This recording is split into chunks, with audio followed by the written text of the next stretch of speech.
지금까지 해오던 일을 선뜻 멈출 수는 없습니다. 내가 할 수 있는 일이며 늘 하던 것이고 그것을 통해 가정의 경제가 유지되니까요. 그렇다면 언제까지 일을 해야 할까요? 다른 종류의 일을 할 수는 없는 걸까요? 때로는 이런 생각을 해봅니다. 일을 줄이고 적게 소비할 수는 없나? 습관적인 소비 행위를 멈춘다면 과연 어떻게 될까? 만약 그럴 수 있다면 매달 그리 많은 돈이 필요할 일도 없을 것입니다. 살아온 날과 살아갈 날들을 생각해봐요. 지금 이 순간 꼭 필요한 건 나의 소비 습관과 필수 생활비에 대한 파악입니다. 평균 수명의 절반 정도를 살았는데요. 그만큼 앞으로 살아갈 날이 꽤 길다고 느껴집니다.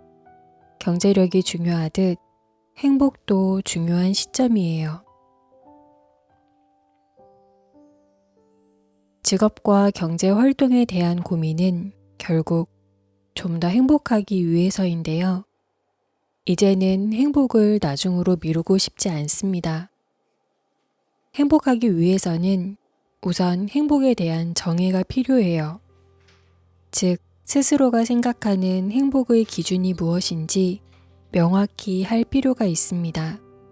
제가 생각하는 행복은 자유롭게 살며 자족하는 삶이에요.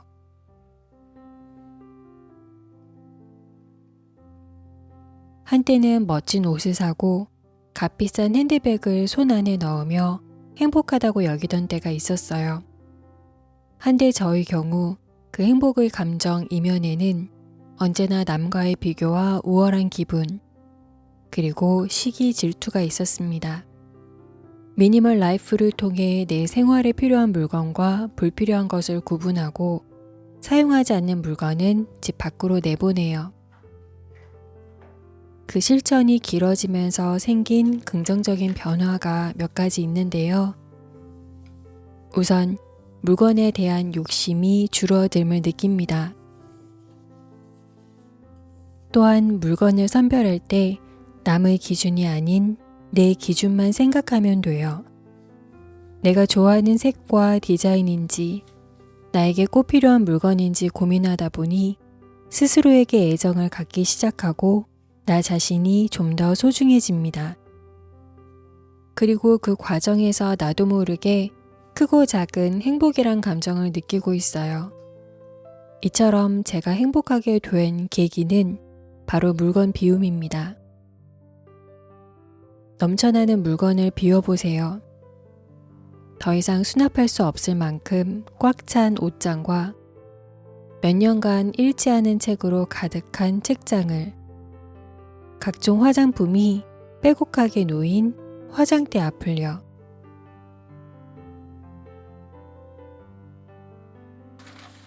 식은 빵을 프라이팬에 올려 천천히 데워줍니다.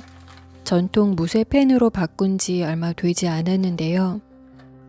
팬을 천천히 달궈야 하는 단점이 있지만 열의 지속력이 좋아 경제적이고 요리하기에 수월합니다.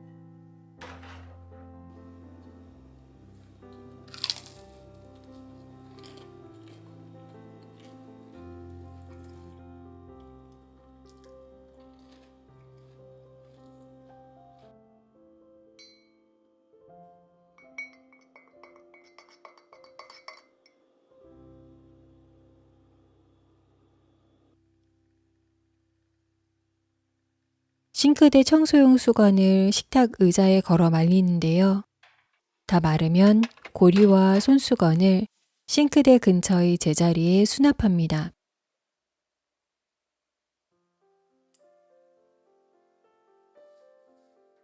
세척한 식기를 건조대가 아닌 싱크대 상판에 바로 올리는데요.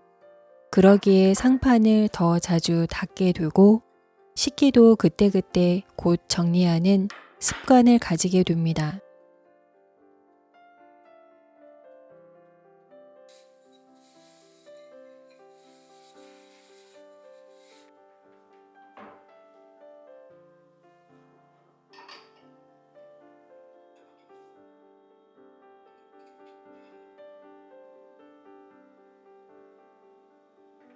주방에 과탄산 소다를 두고 삶을 옷감에 뿌려줘요.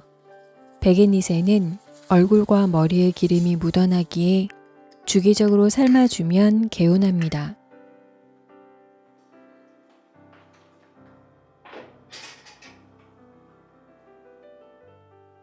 요리나 빨래처럼 불을 사용할 때는 안전을 위해서 늘 타이머를 설정해요.